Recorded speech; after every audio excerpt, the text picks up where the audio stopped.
At yun mga bossing mga idol, pag-uusapan po natin sa video po na ito yung pinaka-issues po kay ZKMT21. So mostly po kasi ito po yung nakikita ko sa mga reviews, sa mga comment po sa social media, sa mga sagutan sa comment na ang personal issue po daw talaga o main concern po dito kay ZKMT21 ay mabilis daw po siyang masunog.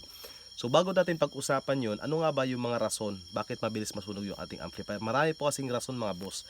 Baka yung nangyayari po ay hindi po kay amplifier yung problema, baka po nasa atin na gumagawa.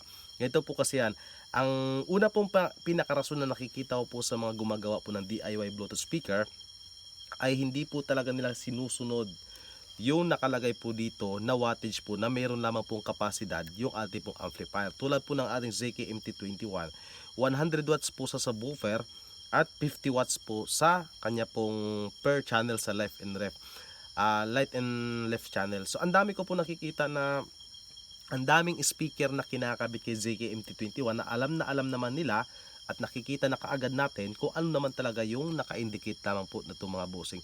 Kapag ito po ay hindi natin sinunod, okay lamang po dito bossing kung maglulod po tayo na mas mababa po dito. Pero kung maglulod po tayo na mas mataas po dito, mas mataas sa 100 watts, mas mataas sa 50 watts, nandun na po yung issue na malapit na po tayo o nandun na po tayo sa issues na talagang hindi po tayo malayo masusunugan ng amplifier mga boss. Ang dami po sa ating mahilig maggawa ng DIY Bluetooth speaker na kung saan naghahangad talaga tayo ng malakas na output.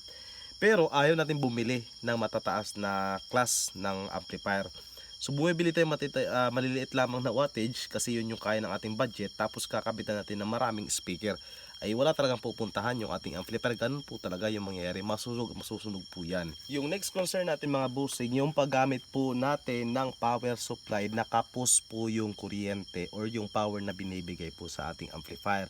Tulad po nito mga bossing, may papakita po tayo sa inyong power supply na pare-pareho po pero iba-iba po yung pare-pareho niya pong mapapagana yung ZKMT21 amplifier, pero iba-iba po sila ng kuryente. Tulad po nito, 12 volts po ito, pero yung ampere po nito ay 2 ampere lang.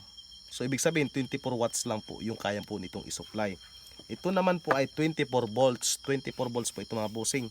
Pero yung nilalabas po nitong amperahe ay 4 ampere lang. So i-times mo po yung 24 volts.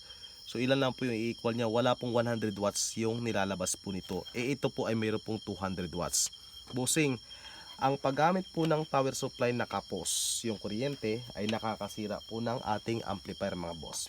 Ito po kasi yung pagkakalam po ng iilan. Ang nakakasunog daw ng power ay ng amplifier natin ay paggamit ng power supply na mataas yung supply ng kuryente, mataas yung capacity. Ito po kasi yung ating ginagamit po dito sa ating ZKMT21. Ito po yung fit na fit po doon at makikita niyo po yung full potential. So gumagamit po tayo ng 200 watts na mayroon pong 24 volts. Opo, 24 volts po ito, tapos 200 watts po yung kanyang power. So fit na fit po siya dito mga bossing, kaya po hindi po siya masyushort. Ito po dapat i-minamatch po natin mga boss. Ngayon, ang sabi ng iba ay pag mataas na yung supply ay masusunog daw yung amplifier. Hindi mga boss, hindi po yan masusunog basta wag ka lamang pong lumampas ng 24 volts. Kasi ito mga bossing, ang una ko pong ginamit dito, dyan po sa ating sound check, mapapansin nyo po sa video ko, mahaba po yung supply kasi ito po yung ating unang ginamit. 400 watts, 24 volts. Hindi po niya masusunog itong ating ZKMT21 kahit 400 watts po yan mga bossing. Kasi ang totoo pong kwento niyan, 400 watts po yung capacity ng power supply. Pero kapag tumutugtog po ito at na maximum niya po yung 200 watts ng amplifier, 200 watts lamang po yung kanya pong konsumuhin. And then yung 400 watts, 200 watts po dito na sobra, ay manatili naman po dito ay power supply at hindi niya po dito itutulak lahat. Hindi po yan makakasunog. Yan po yung isang concern po mga bossing sa power supply. Ito naman po yung concern na mayroon lang si ZKMT21 mga bossing. So wala po siyang built-in fan. So umiinit po talaga yung kanyang heatsink sa loob. Kaya po yung ginagawa po ng iba at ginagawa ko rin po ay binubutasan ko po yan dito at kinakabitan ko po siya ng fan para po hindi maapektuhan. Kasi kahit sabihin po natin may heatsink po yan, kung continuous po yung pagpapatugtog natin ng ilang oras, hindi po mami-minimize o hindi po mababawasan yung init niya po. Umiinit po ang heatsink kapag umandar na po ang amplifier at lalo na po kapag mataas po yung load. Kaya pag continuous po yung tunog, continuous din po yung init. Ay di kung ilang oras pa yung tumutunog, ilang oras din po dadagdag yung init. Ano po talaga yung explain natin? lalakas po talaga yung init at masusunog po yung amplifier. Kaya lagyan po natin ng blower para po for safeness.